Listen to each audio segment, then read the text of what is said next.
What's up, y'all? Welcome to Fury Talks. I am your host, Seth Fury. So today I want to talk about common sense dating etiquette. When I say common sense, it's things that you should already know, but if you don't know, today we're going to let you know. Here to help me is a good friend of mine, my boy from Boston, fellow Bostonian. He's an actor, he's a director. Give a warm welcome for my boy, Corey Omar. What's going on, What is up, you filthy bastard? It's so good to see you, man. You too, big dog. Let me tell you a little something about Corey. Corey, like I just mentioned, is from Boston, right?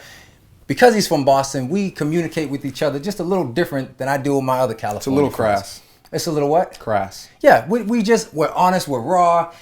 You know, a lot of times I call him on the phone and we'll basically just talk crap to each other for a good 10 minutes until we get tired of improving. But I love that dynamic. I love how we can just be honest with each other. Nobody gets their feelings hurt. They're not sensitive like California people. Right. Whoa! Don't let the Cali people come at you. You know what I'm saying? They are, but it's all good. I love everybody. So today we're going to have a good topic because it's things that over time, I guess I just sort of sat with myself and I thought, how do people not know this? Like, why isn't it just something that's standard? You know, but like I said, sometimes people need to be reminded that this is how you do things. True. So we're going to pick a couple topics and we're going to have a good time sharing these with you. So, number one, my brother.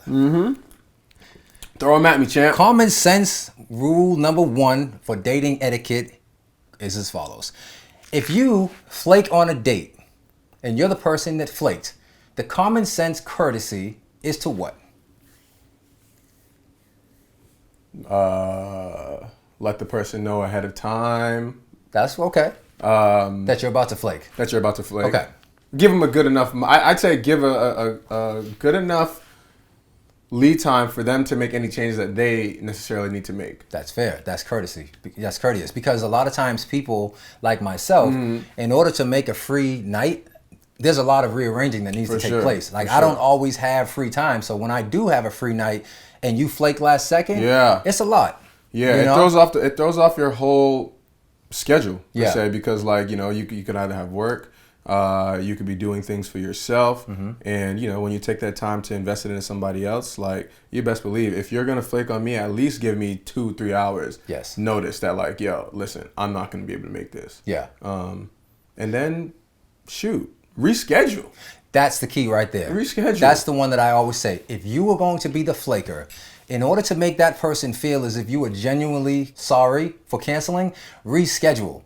Don't just simply say, hey, sorry, I can't make it. Say, I can't make it, but I'm also free maybe Wednesday. So let's do it on Wednesday. I do, in fact, still want to see you, and I'm so sorry we couldn't do it tonight.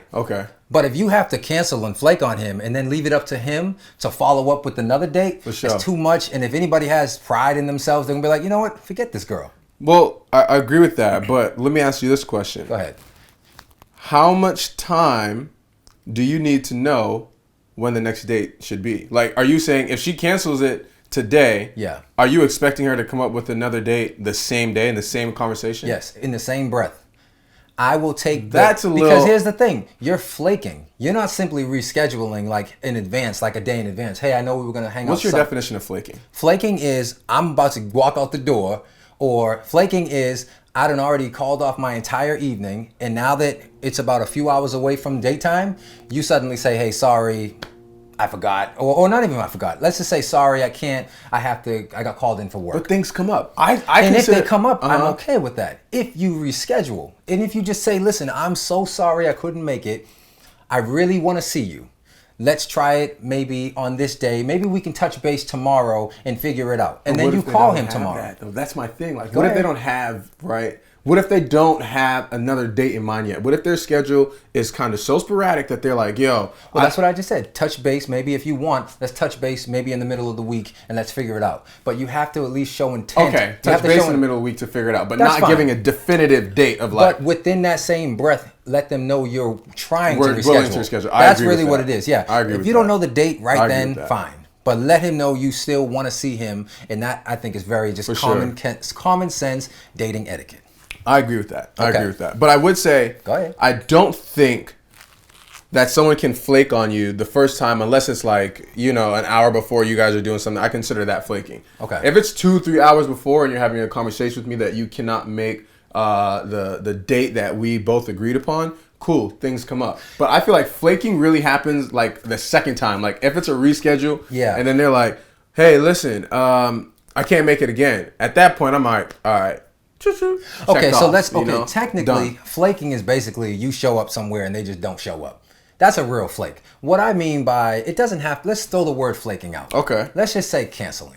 Because it's not always a malicious thing. It's not throwing always, throwing flaking out, but we're gonna substitute it for canceling. Yeah, because canceling is not as malicious. Flaking is literally like you showed up to the movie theater, you're sitting in the seat, and she doesn't show. I'm joking. That's canceling flaking. is just canceling is like, nonsense. I'm sorry, I can't make it. I'm being vocal and communicating this with you, and all I'm saying is, in that same breath, reschedule. Yeah. Okay. I agree. Now, here we go. Number 2. Don't flake on me. You know what I'm saying? Don't flake on me. I don't like that. Here's a common courtesy for myself that I think. Okay. If you go out to eat, Yeah. it's your first date. You guys are not that close together. It's not like you guys have built years of a relationship or even months. I think a common courtesy is to not order the stuff on the menu that's going to make your breath smell like ass. Bro, that's a joke. Stop. What do you mean? Bro, that's a joke. On date 1, you're going to order the most nastiest garlic fries that you can imagine? I mean, someone may not do that, but you can't hold them to it. I'm like, not going to hold them against. I'm just saying it's a common courtesy. It's not a common courtesy. I think it's a courtesy. Bro, at the end of the day, they're going to eat what they want to eat. You can't control what they want to eat, you want to eat on your own time. Oh my gosh, bro. That's ridiculous. What if you're going for your first night kiss? You really want to smell some garlic, pepper? Listen, if you're going to get something that has a lot of garlic, a lot of onions, whatever the case may be, that may make your breath smell somewhat off, I'm assuming you have some type of mint, some type of... Wait, you know what? You didn't let me finish. I'm sorry. Oh, now I didn't let you finish. I didn't let you finish. No, I called him out and now I ain't let him finish. I had it written down. I had it written right here. Or bring some mouthwash or bring a toothbrush. One of those two to replenish and refresh yourself, I think is just courtesy. I myself, when I go out to eat, of course, garlic foods are delicious. I love a good old garlic meal. I myself would rather get something that ain't gonna make my breath smell like booty, just in case I go in for that first kiss, unless I got something to replenish myself. Yeah, I mean, you'd have to replenish. You'd have to have something to replenish yourself otherwise. But most people generally know that if you're going to eat something that has a strong garlic, onion flavor, whatever the case may be, like you do know that you have to obviously like replenish your breath. So when you say it, smell fresh. You say it as if it's common sense. That's why we're here to deliver it to you, because sadly, some people do not know that. Have you ever been on a date where someone ordered that? Yes. Well, you know what? And you went in for a kiss, and what'd you do? You still kissed them. Don't lie.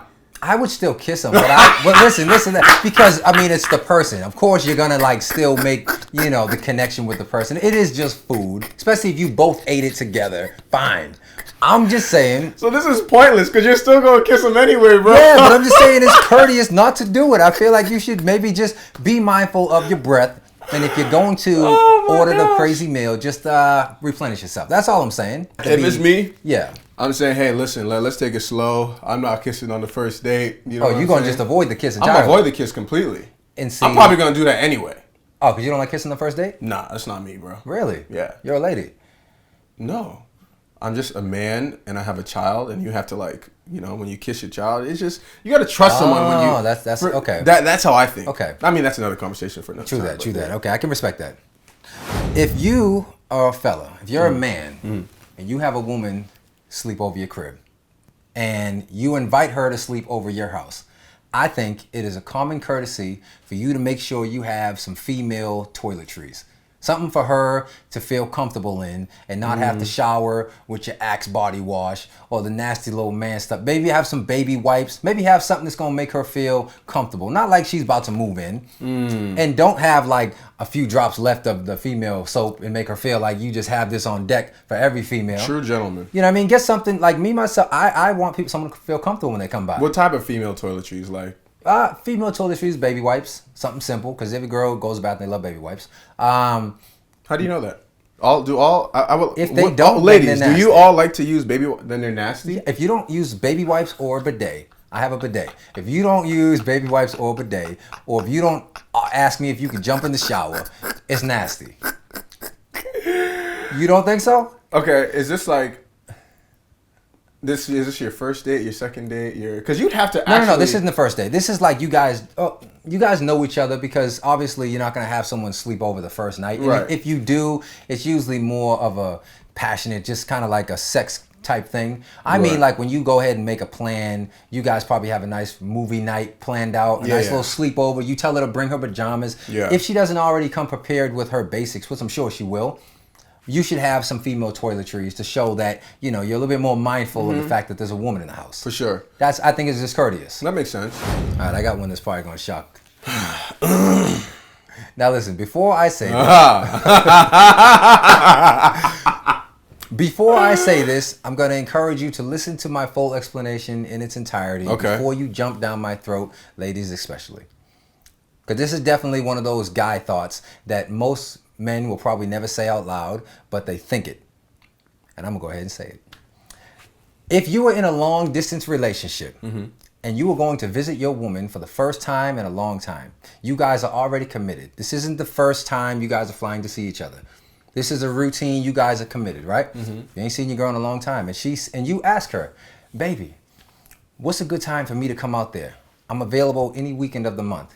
And let's just say you as a woman, you're available multiple weekends of the month. I think a common courtesy, because no man is going to want to ask this question without looking like an ass. You should plan the trip on a weekend that you were not on your cycle.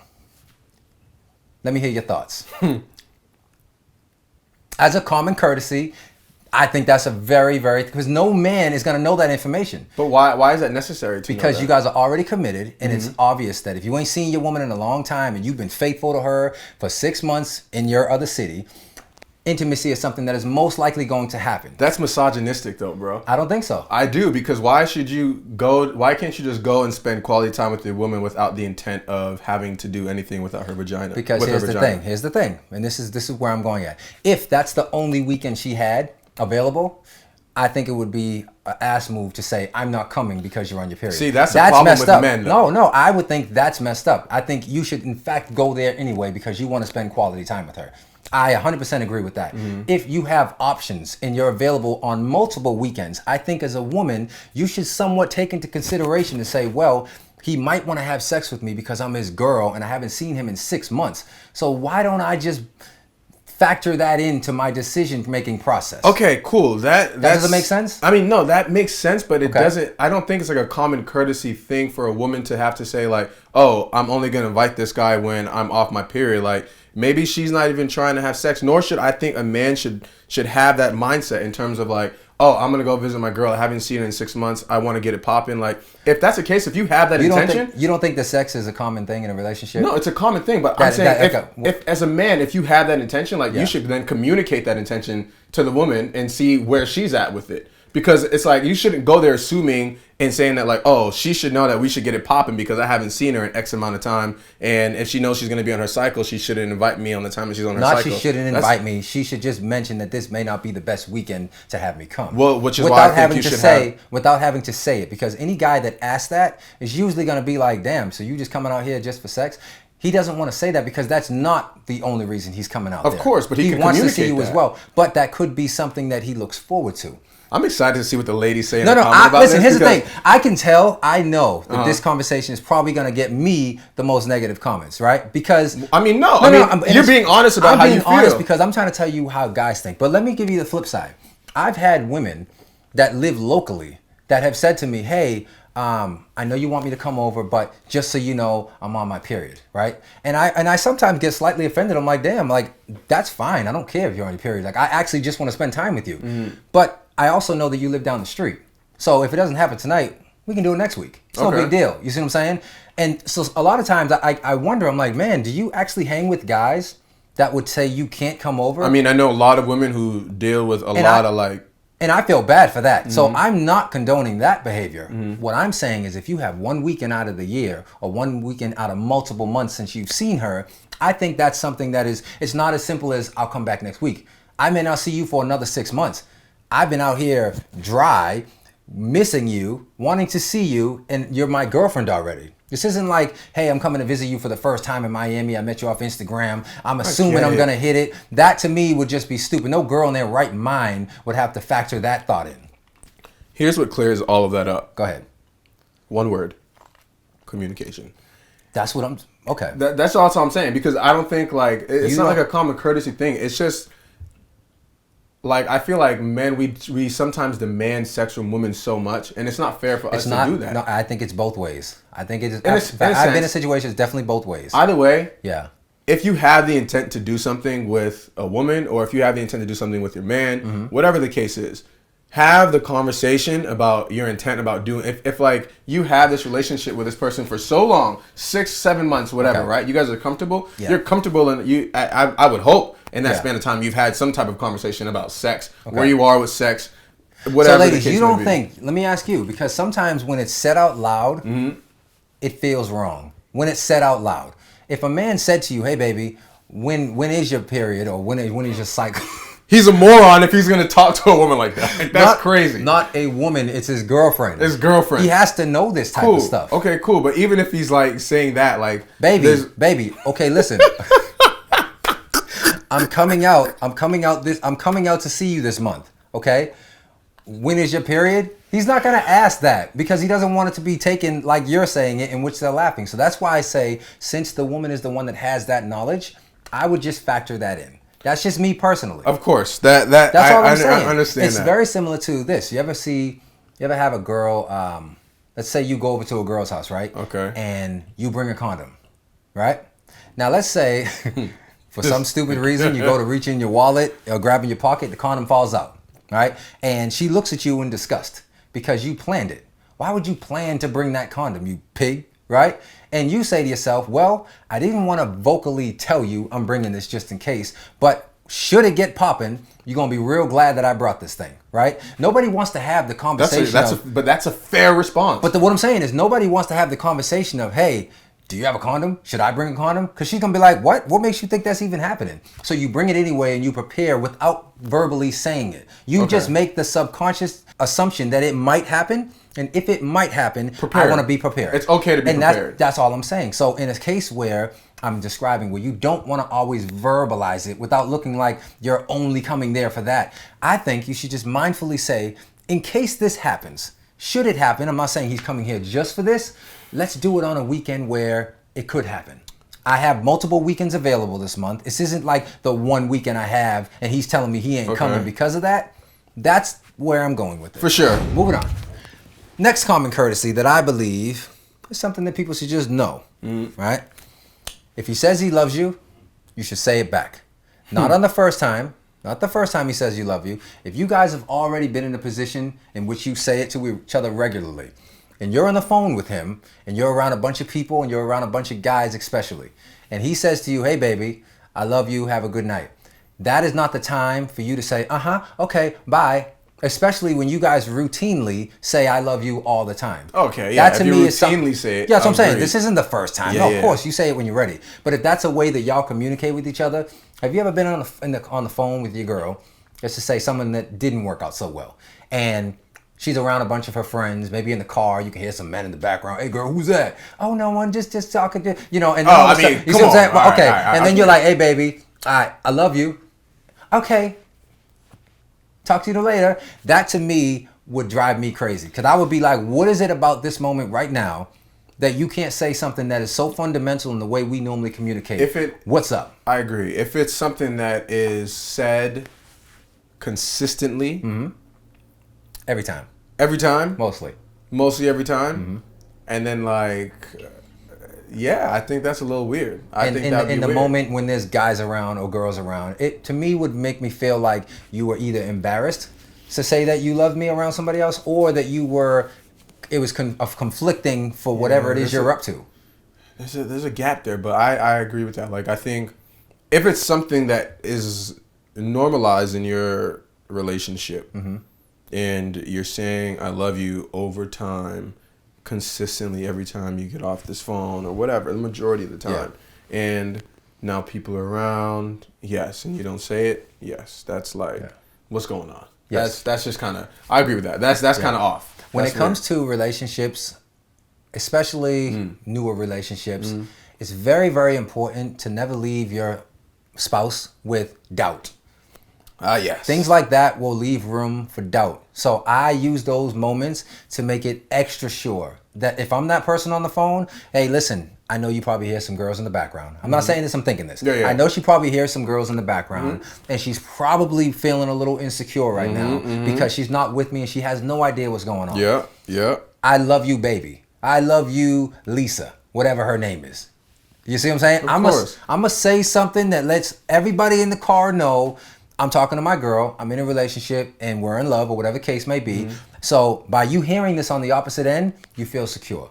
You say, okay, I can go to sleep now. There was nothing that left me like, why did he say it like that? I mean, she should feel secure no matter what. No, I think okay. If you're making even if you're around a bunch of girls, your woman should know, even regardless if you don't even say I love you, that she's secure, that she should be secured enough in that space to know that nothing is going to happen. Even I think you guys have gotten to that point, beautiful. Right. In the beginning phases, especially if somebody comes from being cheated on or a past in which things like that were red flags, everybody has their background and their past. You see what I'm saying? And those can very well bring that. Don't bring that nonsense. You don't have to bring the drama into it. Don't bring that shit into Here's the thing. Okay? You don't have to accuse him, but you can't say that subconsciously. It won't make you be like, last time I had a man that did this, it was like this. So I'm not saying you're married down. If you're married and you guys have secured, years of commitment and just, security, that's different. But if you're fairly new and you're in the beginning phases, yes, you got to the point where you guys are saying you love each other, but you don't have decades under your belt. You know what I mean? And you're in a city, especially in LA, where there's a lot of people around that are willing to break up a happy home. You got to be that rock to be like, listen, you ain't got nothing to worry about, baby. And I'm going to take this extra initiative to make you feel secure.